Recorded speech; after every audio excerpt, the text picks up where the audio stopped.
আশা করছি সবাই ভালো আছেন। আল্লাহর রহমতে আমি বাজারে গেছিলাম, চুলে ঠিক করে নিয়ে এসেছি। এই যে দেখেন, চুলটা নষ্ট হয়ে গেছিলো, তাই ঠিক করে নিয়ে এলাম। সবাই আমার জন্য দোয়া করবেন, শরীরটা একটু খারাপ। দেখেন আমার চুলে ঠিক করে নিয়ে এলাম। এখন গ্যাস আলাকে ফোন দিয়েছি, গ্যাস নিব, গ্যাসও শেষ হয়ে গেছে। কথায় আছে না যে অভাবে পড়লে চারিদিক দিয়ে অভাব হয়, চুলে নষ্ট হয়েছে। তারপর কারেন্টে ছিল কেমন হচ্ছে। এই যে 5টা লুডুস নিয়ে এলাম বাচ্চার জন্যে, আর নিয়ে এলাম সর্ষের তেল খাঁটি, আর কেওড়া জল, আর নিয়ে এলাম এই যে আদা, গরম মশলা, আর নিয়ে এলাম জিরে, আর এই যে টমেটো। বন্ধুরা দেখেন, এই যে আমি বাগান থেকে একবারে টাটকা সিম আমার গাছের নিয়ে এলাম, একবারে বিছি এলা সব পুষ্ট। এগুলোকে আমি ভাজি করবো। বাজার থেকে এসেছি, ছেলে বলছে আম্মু পাঁপড় খাবো, সে আবার পাঁপড় ভাজ তুলে গেছি। ছেলে পেলে খুব জ্বালা। আমার বাসায় দেওয়া পাঁপড়গুলো দেখেন কত সুন্দর লাগছে। যে আমি আজকে রান্না করবো বয়েল মাছ টমেটো দিয়ে, আপনারা দেখতে থাকুন। আমার চুলে ঠিক করে এলাম আর পাল্টে এলাম। এই জিনিসটা জ্যাম হয়ে গেছিলো, তাই জ্যাম ইয়ে করে দিল, আর এটা পাল্টাই এলাম একেবারে পুরোটা। আর গ্যাসও শেষ হয়ে গেছিলো, কারণ আমাদের জামাইরা খুব ছোটোখাটো একটা চাকরি করে, অনেক হিসাব করে চলা লাগে আমাদের। এক মাসের মধ্যে কত প্রবলেম, গ্যাস শেষ হয়ে গেছে, আবার চুলেও নষ্ট হয়ে গেছে। যে আমি বয়েল মাছের জন্য পেঁয়াজ কুচি দিয়ে দিয়েছি। বাজার থেকে যে গরম মশলা ছাল এনেছি, ওগুলোকে ধুয়ে রোদে দিয়েছি। দেখুন, ধুয়ে দিয়েছি, দিয়ে রোদে দিয়েছি। আমি সব মশলা ধুয়ে রোদে দিয়ে শুকিয়ে রেখে দিই। দিয়ে দিয়েছি কাঁচামরিচের পেস্ট। এটা দেওয়া আপনাদেরকে দেখাতে পারলাম না, কারণ আমি এক হাত দিয়ে ক্যামেরা ধরে থাকি আর এক হাত দিয়ে ভিডিও করি, তা আপনাদেরকে দেখাতে পারলাম না।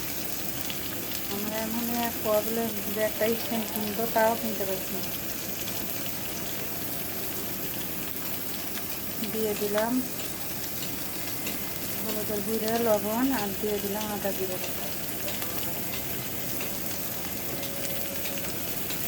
দিয়ে দিলাম হালকা একটু শুকনো মরিচের পেস্ট, দিয়ে দিলাম পানি,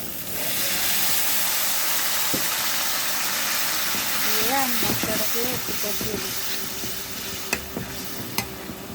মশলাটাকে কষানো হওয়ার মধ্যে আমি দিয়ে দিচ্ছি টমেটো আর ধনে পাতা।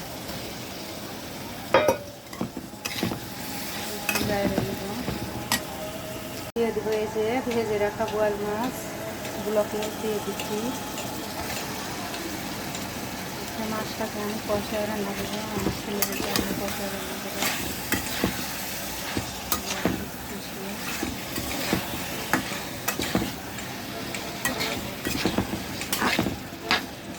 মাছটাকে কষায় দিব, এবার ঢাকনা দিয়ে ঢাকে রাখবো 2 মিনিট।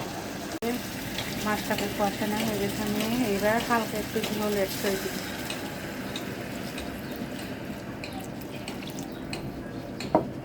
ঝোল দিয়ে দিয়েছি।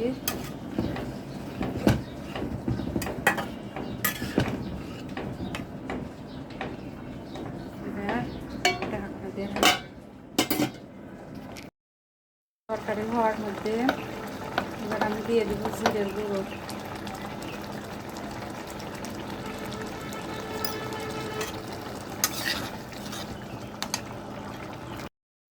এই যে ফাইনালি আমার মাছ রান্না কমপ্লিট। এবার আমি ভাজি করবো সিম আলুর। এখানে দিয়ে দিয়েছি গাজর, আলু, মরিচ, পেঁয়াজ কুচি দিয়ে এবার আমি ভাজি করবো আর সিম। ফাইনালি এই যে আমার ভাজি কমপ্লিট, কারণ আমার সিম অনেক পছন্দ, আর আপনাদের ভাইয়ার সিম অত পছন্দ হলে আপনাদের ভাইয়ার বেগুন ভাজা পছন্দ, তাই ওর জন্য এই যে বেগুন ভেজেছি।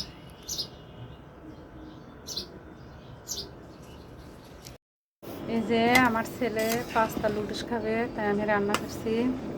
এখানে দিয়ে দিয়েছি গাজর আর পাস্তা দিয়ে সিদ্ধ করতে দিয়েছি। এই যে আমি পাস্তার মধ্যে ম্যাগি লুডুস এক প্যাকেট দিয়ে দিয়েছি, দিয়ে পাস্তা দিয়ে ম্যাগি লুডুস দিয়ে রান্না করব। এই যে আমি পাস্তা লুডুস সিদ্ধ করে নিয়েছি, এবার তেলে দিব ডিম দিয়ে।